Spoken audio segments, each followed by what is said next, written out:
안녕하세요. 사연살롱이에요. 오늘의 사연입니다. 엄마가 우시네요. 마음이 찢어집니다. 너희랑 행복하게 살 거라고 아빠 하늘나라 보낼 때 약속했다고. 근데 엄마가 어제 오늘 아빠가 참 많이 보고 싶다 하십니다. 저도 많이 울었습니다. 우리한테 그런 짓을 하고도 계속 결혼 준비가 진행되는 줄 착각하더라고요. 정말 어이가 없다는 게 이런 거군요. 오늘 하루 무슨 정신으로 지냈는지 모르겠어요. 저는 30살, 남친은 32살, 연애한 지 3년 됐고요. 원래 올 가을 결혼할 예정이었습니다.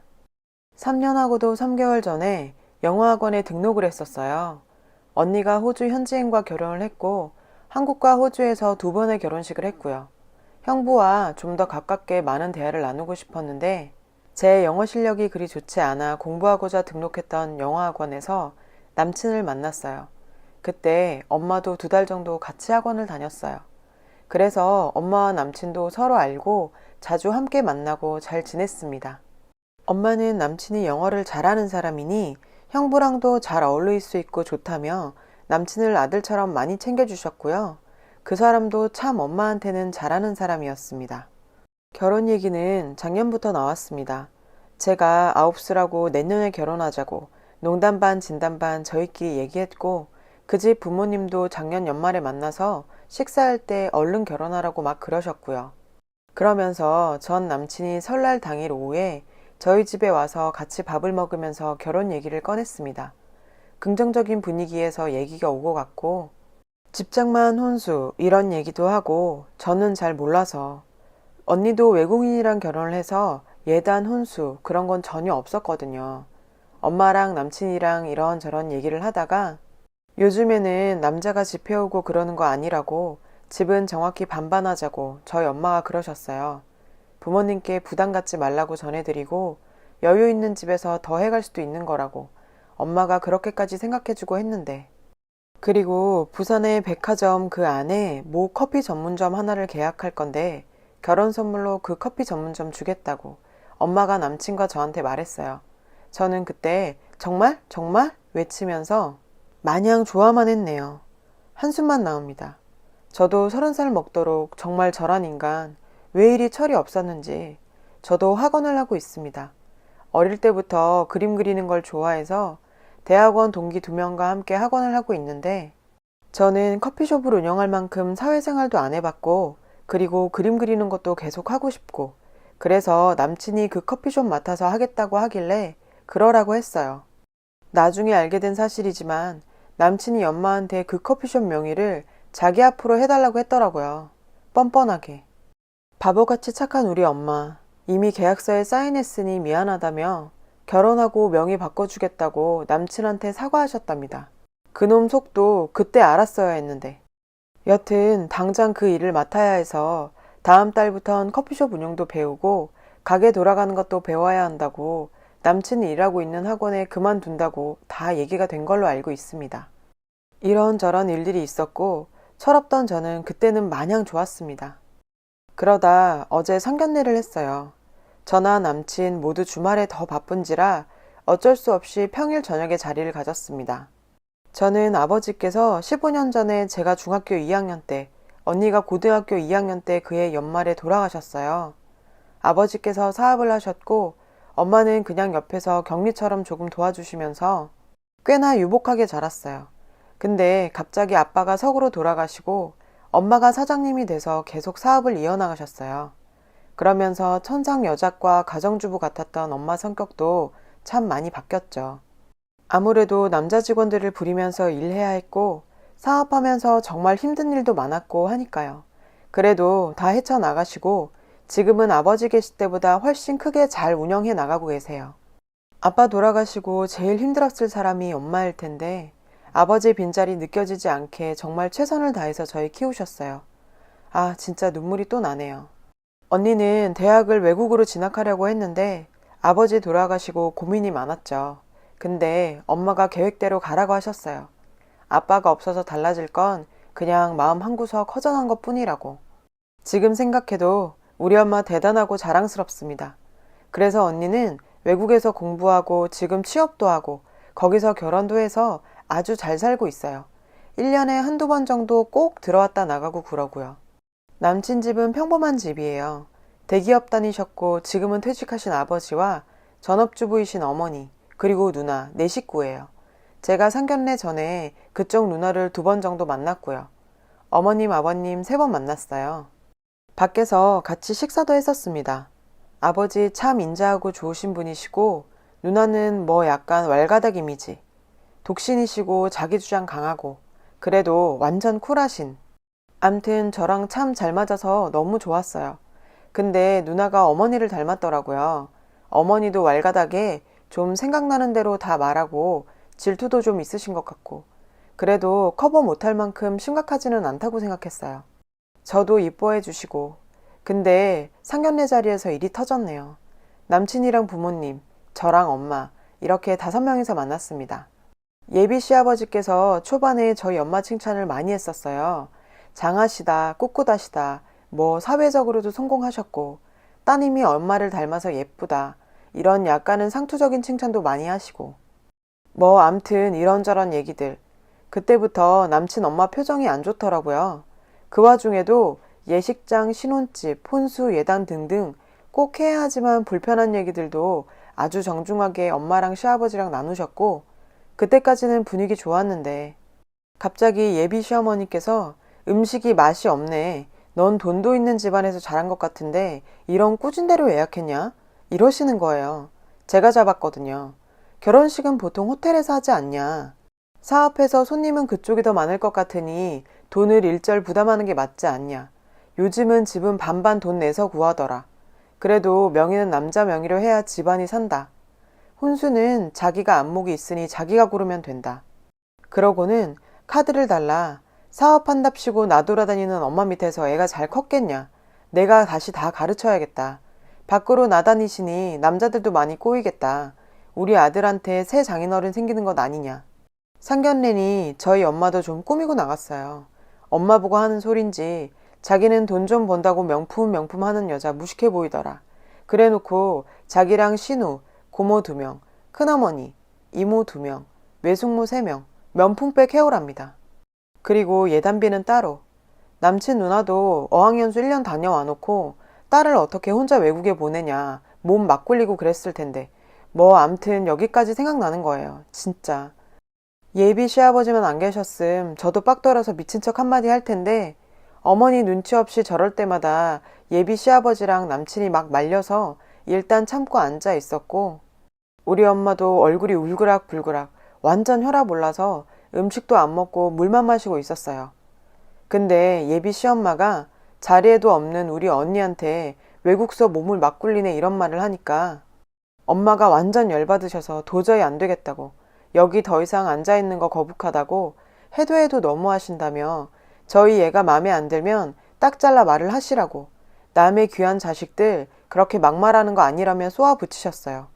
예비 시아버지랑 남친은 죄송하다고 진정하시라고 막 그러는데 예비 시어머니의 마지막 한방 저러니 남편이 먼저 떴다고 다 이유가 있다고 네 딸년도 엄마 과부팔자 닮아서 우리 아들 잡아먹으려니라고 진짜 와 글을 쓰면서도 너무 흥분되네요. 그래서 엄마가 남친 어머니 뺨을 때리셨어요.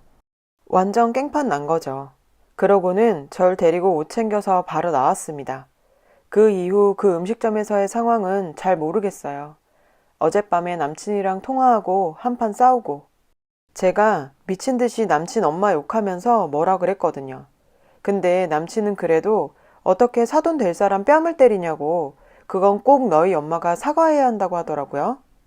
오늘은 우리 언니랑 통화하고 언니도 완전 흥분해서 결혼 접으라 그러고 엄마는 어제 저녁 이후로 아무 말씀 안 하세요.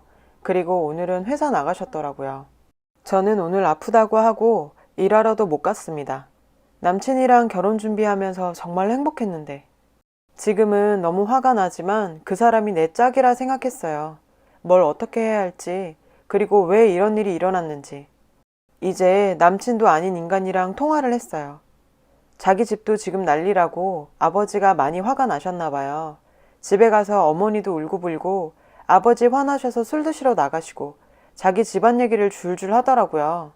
자기 엄마가 철이 없어서 그렇다나? 언제는 우리 엄마 보고 사과하라더니 자기가 시어머니 단속 잘하겠다고 이제 걱정 말라 하더군요. 참 어이가 없었어요. 그러곤 그 사람 누나가 발신자 번호 안 뜨게 전화와서 자기 엄마가 말실수했고 너네 엄마도 실수하셨다. 서로 사과하고 좋게 넘어가자. 얼굴 붉히고 시작해서 좋을 거 없다. 엄마도 많이 미안해하고 계신다. 그리고 자기 동생 일도 그만두게 해놓고 이러면 어쩌냐. 이렇게 좋은 말로 저를 타이르시다 제가 계속 대답도 안 하고 있으니 계속 한번 만나자고 그러더라고요. 그래서 그 집안 사람 다시 얼굴 볼 일 없을 거라 말하고 전화 끊어버렸어요. 그 이후 핸드폰은 계속 꺼둔 상태고요.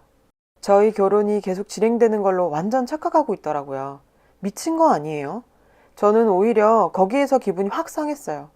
아무리 개념 없고 정신 나가서 그랬다고 해도 저와 저희 엄마 그리고 자리에도 없었던 저희 언니까지 그렇게 모욕을 당했는데 찾아와서 사과도 하지 않고 그냥 용서해라? 제가 등신으로 보였나 봐요. 그렇게 고민하고 괴로웠는데 엄마가 회사 앞으로 나오라고 하시네요. 저녁 같이 먹자고 해서 나가서 얘기 많이 했어요. 상견례일은 한마디도 안 하시고 저희가 가끔 갔던 음식점으로 갔어요. 맛있는 것 먹자고 이것저것 주문하고 술도 시키고 그러고는 엄마한테 실망했냐고 물으시더라고요. 그래서 아니라고 나한테 실망했다고 그랬습니다. 세상에서 엄마 제일 존경했고 지금도 앞으로도 영원히 그럴 거라고요. 엄마는 상견례일 얘기 안 하고 싶다 하셔서 저도 그러겠다 하고 밥 먹었어요. 아빠 얘기를 많이 했어요. 엄마 아빠 모두 널 가졌을 때 아들인 줄 알았다. 언니 때랑 입덧이 영 반대여서 아들일 거라 생각했는데 딸이어서 아빠가 많이 실망했었다. 그랬는데 엄마가 아빠 많이 혼냈다. 그 뒤로 아빠가 미안했는지 언니보다 널 더 이뻐했다. 네가 그려준 아빠 그림을 항상 지니고 다니셨다. 딸이 그려준 거라고 공장장 아저씨부터 배달하는 아저씨한테까지 다 보여주고 자랑하고 그러셨다더라고요.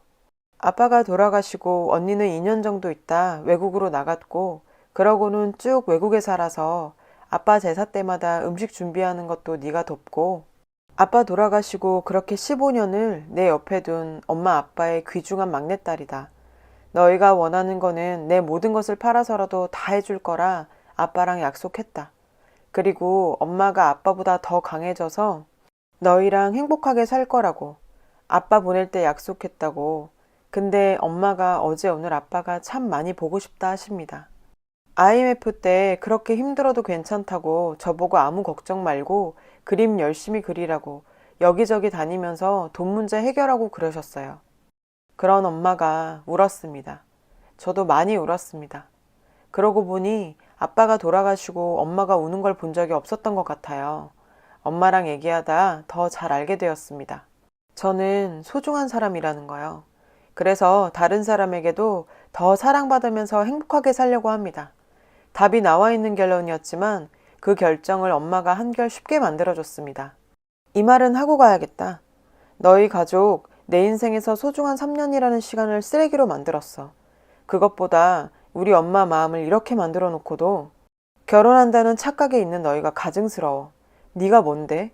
그 정신 나간 엄마 다른 여자 고생시키지 말고 그 엄마 평생 모시고 살아라. 파혼이다. 너랑 너희 엄마 내가 귀싸대기 날리고 싶지만 내 손 더럽히는 거 우리 엄마가 원치 않으실 것 같네. 너희는 그냥 그렇게 살아라. 네가 학원을 그만두건 너희 엄마가 쓰러지건 내 알 바 이제 아니다. 너 같은 진흙탕에서 빠져나온 건 하늘나라에서 아빠가 주신 선물이지 싶다. 너를 만났던 내가 이제는 증오스러워지려 하니 제발 내 앞에서 꺼져.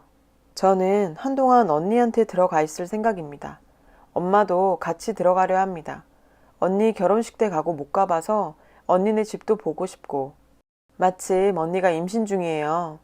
엄마도 가서 한국 음식도 해주신다고 하시고 엄마 회사 물건 대부분이 일본으로 수출이 되는데 지금 일본이 난리인지라 요즘 회사도 바쁘지 않아 괜찮다고 하시더라고요. 아무튼 그래서 엄마랑 같이 여행도 하고 그러려고요. 이 사연의 후기입니다. 더 이상 글을 적고 싶지 않았기에 컴퓨터를 켜지 않으려 했는데 드릴 말씀이 있습니다. 수많은 답글들, 지금 마음으로는 답글 달아주신 모든 분들 제가 찾아다니며 감사하다 인사드리고 싶습니다. 언니한테 갈 준비를 마쳤습니다. 엄마는 이제 그 얘기 안 하십니다. 제가 엄마한테 엄마, 나 그 사람하고 결혼 안 해. 걱정하지 마. 라고 말했는데 그냥 웃으시더군요. 가끔씩 핸드폰으로 여기 들어와 올라오는 여러 얘기들 보면서 웃고 울고 그랬었는데 제가 이렇게 도움받게 될 줄은 정말 몰랐습니다. 절 한 번 만난 적도 없고 개인적으로 알지도 못하지만 이렇게 큰 위로가 되어 주셔서 진심으로 감사드립니다. 인사라도 드려야 할 것 같아 다시 왔어요. 오늘 오후에 제가 운영하고 있다 했던 학원에 나갔습니다. 주말에 제가 입시반 학생들을 가르치고 있는데요. 그쪽 집안에서도 다 아는 사실이라 혹시나 찾아올까 당분간 나갈 수가 없을 것 같아서 오늘 오후에 나가 친구에게 인계를 하고 들어왔습니다. 2명의 친구 중 1명이 제 글을 보았고 사실 상견례 한다고 들떠 나갔다가 그 다음날 몸이 안 좋다 결근하고 그리고 전화기도 계속 꺼져 있었고요. 그래서 뭔가 안 좋은 일이라 생각은 하고 있었는데 여기에 제가 적은 글을 읽으면서 혹시나 했던 글이 제 글이라 확신이 들었다고 하더라고요. 그래서 더 말할 필요도 없다고 쉬고 싶으면 그렇게 하라고. 제가 남자 보는 눈은 정말 없는데 친구는 잘 뒀나 봐요. 오늘 그 남자 아침에 학원으로 찾아왔다는데 전후 사정 다 아는 친구들이 한바탕 욕을 퍼부었다고 합니다. 속이 시원해야 하는데 참 뭐랄까 참 부끄러웠습니다. 여러분들이 달아주신 댓글들, 제 인생 선배이신 분들, 그리고 저보다 한참 어린 동생 같은 분들, 저 때문에 저랑 같이 속상해 주시고 저 위로해 주시고 이번에 인생 많이 배웠어요. 잘 다녀올게요. 정말 다시 한번 감사드립니다. 감사합니다. 행복하세요. 여러분, 사연 댓글에 응원과 현명한 조언 부탁드려요. 좋아요와 구독은 저에게 큰 힘이 됩니다. 오늘도 좋은 일 가득하세요.